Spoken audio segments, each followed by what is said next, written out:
I'm Alex Michaelson. This week on The Issue Is, the sage from South Central wants to live in the White House. With us in studio, presidential candidate Larry Elder is here. Then, a different view from podcaster Brian Tyler Cohen, one of the top progressive voices online. The Issue Is starts right now. Broadcasting across California, you're watching The Issue Is. And welcome to The Issue Is. I'm Alex Michaelson. Larry Elder has joined us in so many different roles here on The Issue Is before, but never as a presidential candidate. So let's put some info on the screen, which is the first thing he wants you to do. This is elderforpresident.com is his website where you can donate and find out more information about his presidential campaign. Larry also has a new book coming out, available for pre-order right now, called As Goes California, where he recounts his time running for governor and talks about the Golden State as a sort of cautionary tale to the nation. Larry Elder, welcome back to The Issue Is. Great to see you. Thank you for having me, Alex. I appreciate it. All right, so we have hinted for years on this show now about this concept that you would run for president. Now you've made it official. You decided to actually do it. Right. Why are you doing it? You know, Alex, my father was in the military. My older brother, Kirk, was in the Navy. He was a Vietnam-era vet. My little brother, Dennis, actually went to Vietnam in the Army. I'm the only one who didn't serve. And I've always felt bad about that. And I'm doing this, Alex, because I feel I need to give back to a country that's been so great to me and to my family. I would rather not spend my winters in Iowa. I'd rather not spend my winters in New Hampshire. But I feel I have a moral, a patriotic, and a spiritual obligation to give back to a country that's been so great to me. That's why I'm doing this. And we've seen you out on the campaign trail. What's it like out there? What are you learning from the country? Well, I've been spending a lot of time in Iowa. I've learned that at the Iowa State Fair, they have pork chop on a stick, bacon on a stick, butter on a stick, and I've learned that you can gain 10 pounds and not lose it over the course of a year.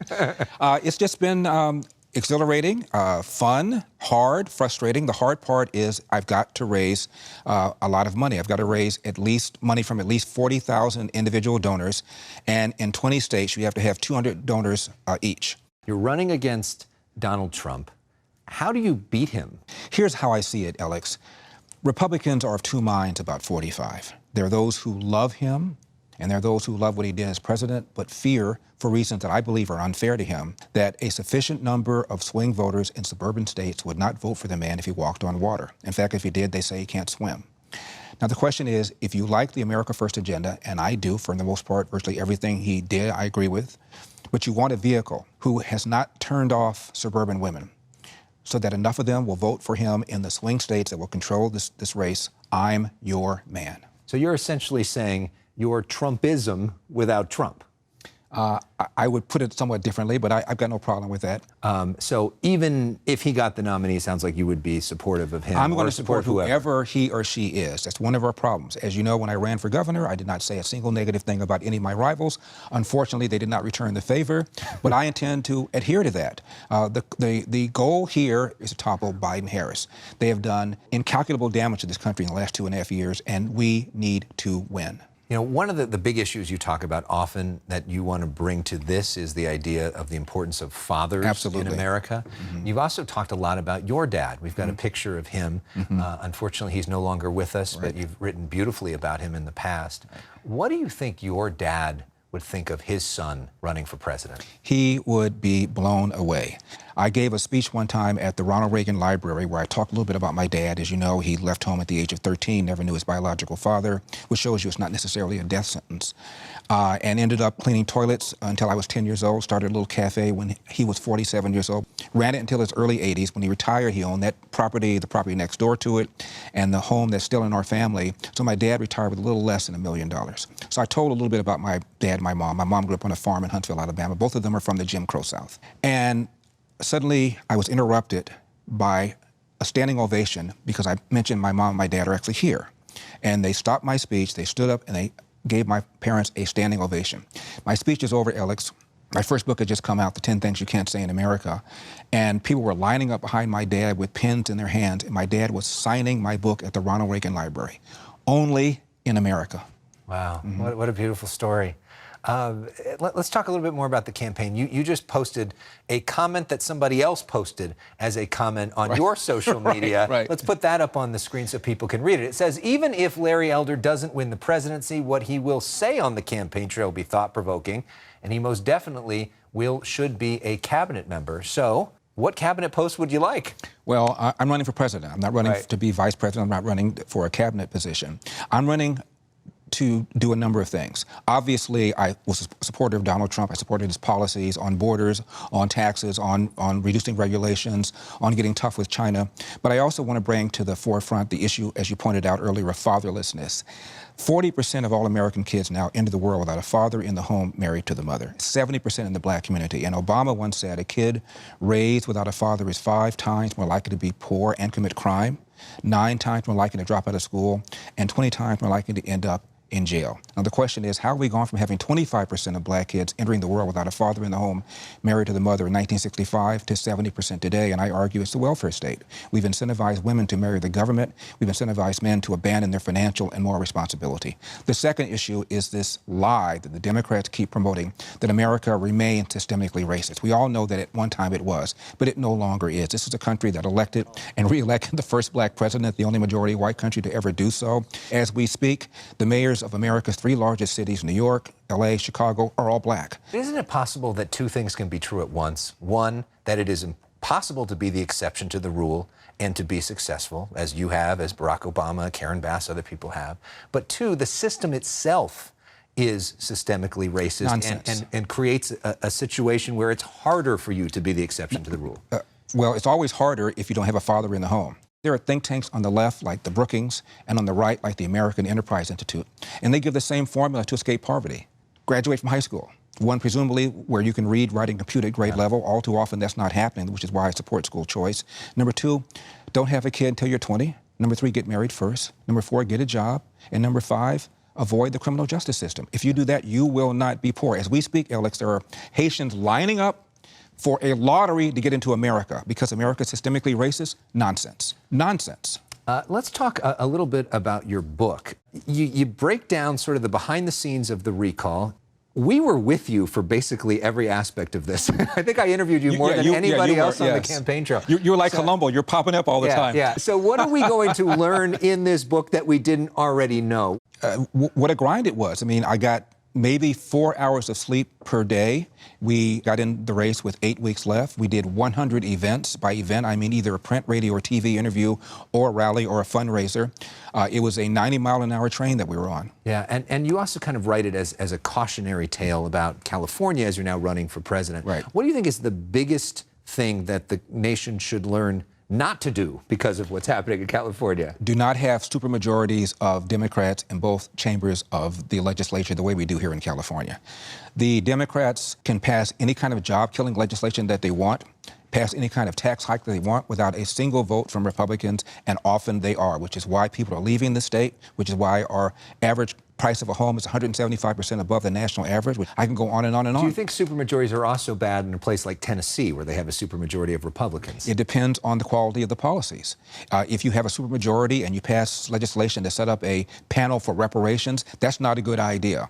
Obviously, you're not a big fan of Governor Newsom. You ran against him, not. although I don't think the two of you have ever actually met each other, which is also an interesting Well, one of the thing. reasons we haven't met is because a number of people in the media, hint, hint, did not pressure him to debate me. He was able to avoid debating me. We offered him that opportunity. We offered you an opportunity to debate your opponents too, and if Mr. Newsom had shown up, I would have shown up. But you can't force somebody to debate, just like we couldn't force you to debate too. You can extend the invitation. But do you think that Governor Newsom has a potential to be the president, whether it be this time around or 4 years from now? I do. I mean, he's a good-looking guy. In fact, you kind of look a little bit like him. He's a good-looking guy. He's smooth. He survived the recall election. He's from the most populous state in the union. He's got a big war chest. Yes, but I think the rest of the country doesn't realize what a loon he is. He's a left-wing California loon, and once the American people realize who he is, I don't think he's electable. But is he nominatable? Yes. We want to end with something kind of fun. You know we like to play games here, so we're going to do our game called Personal Issues, where we get to know you as a candidate a little bit more and some of your cultural favorites. All right, you ready? Cultural favorites. What is your favorite movie of all time? No Country for Old Men. Who's your favorite athlete of all time? I think that's got to be Bo Jackson. He's the best. Favorite actor? Robert Duvall. Best part of being a Californian? The weather. No question about it. Not the taxes. Who's your favorite? The taxes. Who's your favorite Democrat, other than your family? Hubert Humphrey. Okay. What is the favorite way to relax? Watching a movie with my girlfriend, Nina. Very nice. All right, shout out to Nina. Did I pass the inspection? I think you did. Right, I'm good. surprised you didn't say that Gloria Allred was your favorite Democrat, who you often debate here on The Issue Is, so we'll have to bring that up the next time we see her. Up next, we're going to talk with Brian Tyler Cohen with a different view, but we go to break with some music from Tina Turner, who we lost this week, and we love Tina Turner, right? The great Tina Turner. Yeah, she's singing It's Only Love Here. Right. Stay with us. You're watching The Issue Is. Cheers to Tina Turner. Yeah, thanks, Tina. It's just water, everybody. Rest in peace, Tina. We're here today in the White House. Thank you, President Biden, for taking the time to speak with me. Thank you for wanting to speak to me. Of course. And yet, our agenda has been moving And slower. here's Brian Tyler Cohen interviewing the President of the United States for his popular podcast and YouTube page. Recently, his YouTube hitting a milestone. Well, two things. And that's it. 2 million subscribers. Oh, my God. Okay. 2 million subscribers to his YouTube page. His individual videos often receiving millions of views each, among the highest engagement of any progressive online. Brian Tyler Cohen is here. Brian, welcome. Good to see you. By the way, you can stream new episodes of his podcast every week. We want to put up the information on the screen. It is called No Lie with Brian Tyler Cohen. So no lies today. You got to keep it 100. All right, let's Brian, do it. welcome back to The Issue. It's good Thanks to so see much you. for having me. Let's talk about what you're really good at is this idea of messaging. Clearly, you found a way to connect with millions and millions of people in the digital space. And right now, Joe Biden's got a bit of a messaging problem. His polls show that his favorability is low. There are a lot of concerns about his age, people saying that we shouldn't have a president that's that old. What would your advice be in terms of the messaging for the Democratic Party to overcome some of what are clear weaknesses? In terms of messaging, I think that initially people get so worried about Joe Biden's age, but this is binary. It's a choice between two people. And if we look at Joe Biden versus whoever the Republican candidate is, again, most likely Donald Trump, it becomes a much clearer race in terms of, not wanting to accept that extremism. And in terms of the messaging that you were alluding to before, I think it's pretty simple. It is that extremism. It's the extremism that Republicans have put forward in the form of abortion bans, LGBT bans, book bans, trying to slash earned benefits like Social Security, Medicare, and Medicaid. They've put it on full display in 2018, even to a higher degree in 2020, to a higher degree than that in 2022, and they're changing nothing as we head into 2024. But that's an argument against the other side. What's the argument for Joe Biden? Because don't you want to have a positive message? Yeah, of course. I mean, if you look at what Joe Biden's been able to accomplish in just 2 years in office, it's the most accomplished presidency that we've seen in our lifetimes. I mean, we're looking at the PACT Act, the CHIPS Act, which has led to an explosion of jobs in this country, the American Rescue Plan, the first gun safety bill in 30 years. We have finally allowed the government to negotiate lower drug prices, record climate investments. We have 12.5 million jobs that have been added. The unemployment rate's at its lowest point in almost 50 years. I mean, that record speaks for itself. So in terms of the Republican race, because it's getting more crowded now, this week we saw new people entering it, but it sort of starts with Donald Trump, who right now polls show is the leader. And obviously there are a lot of flaws with him electorally. But there's also this incredible strength that he has in terms of a connection with his base that seems unbreakable. The guy is a TV star. He's really good at debates. And he's good at putting his opponents in uncomfortable positions. Is there an argument that Donald Trump may be both the weakest and the strongest Republican nominee? Absolutely. I think for the same reasons that he's strong is exactly why he's weak. It is that very, it's his boisterous nature, his whatever, all of that, everything that is Donald Trump that brings all of his supporters to him, which is that, 30% of the electorate that also pushes so many people away.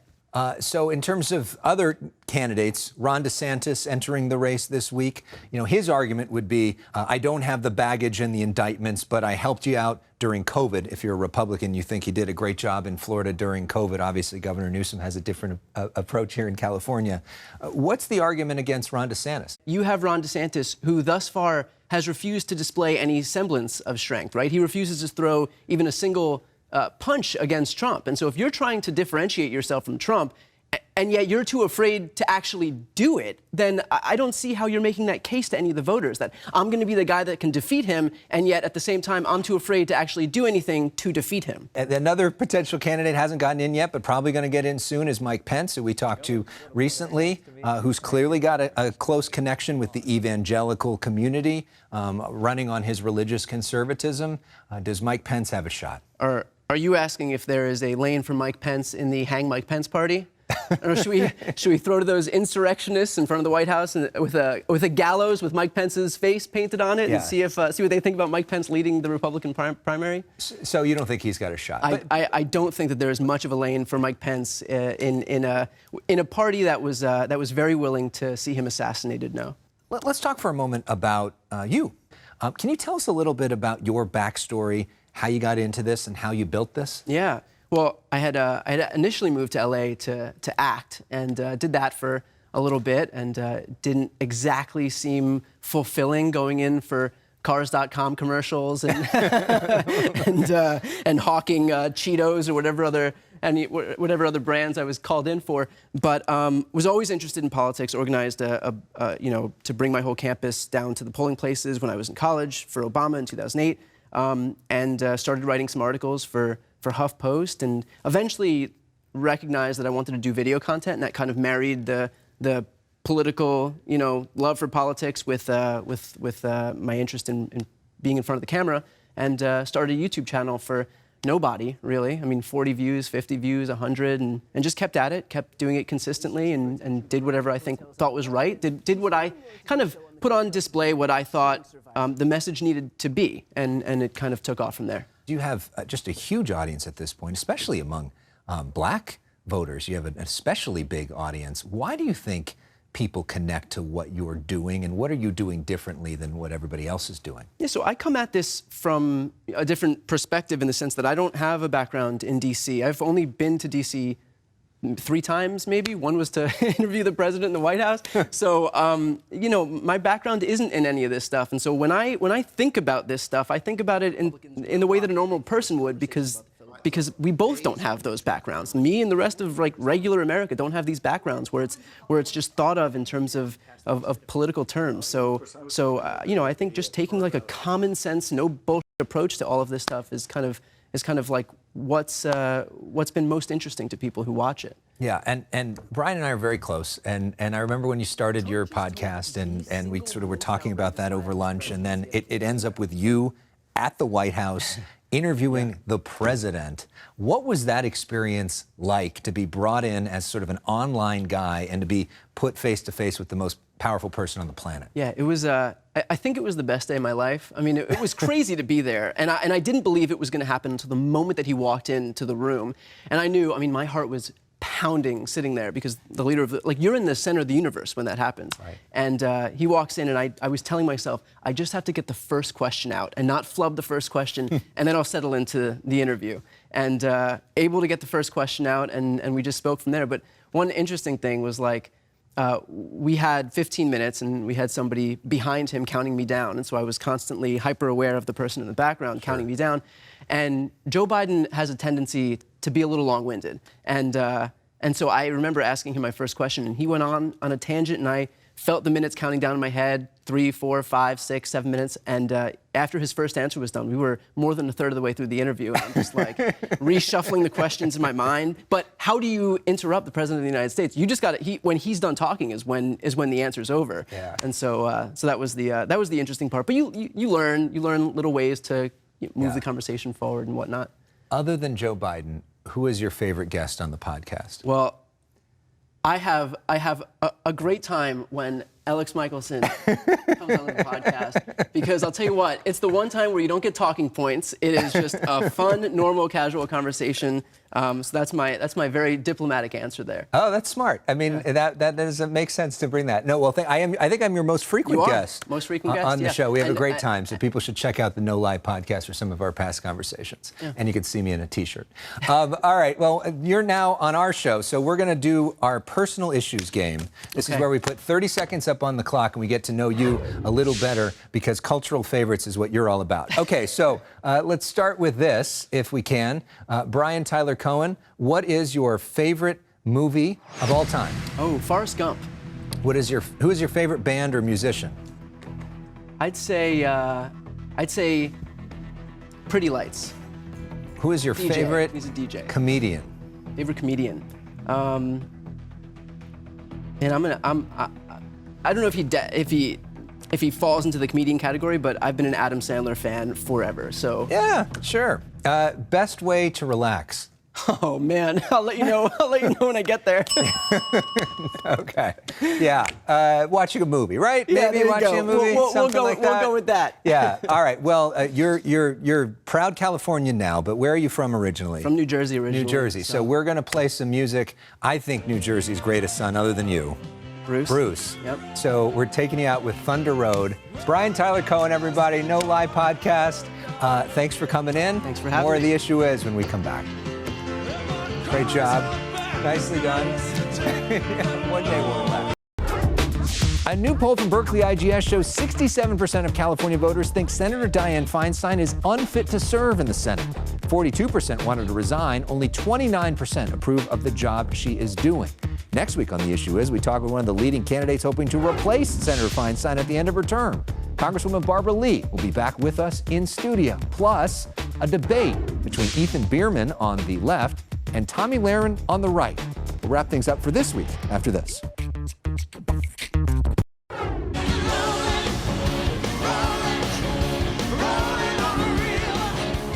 This week, we lost the queen of rock and roll, Tina Turner. Her brilliant talent was matched by her bravery and resilience off-screen as she overcame domestic violence.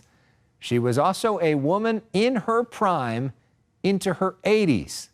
Tina Turner was simply the best. You're simply the best. Better than all the rest. Tina Turner was 83. We'll see you next week for more of The Issue Is.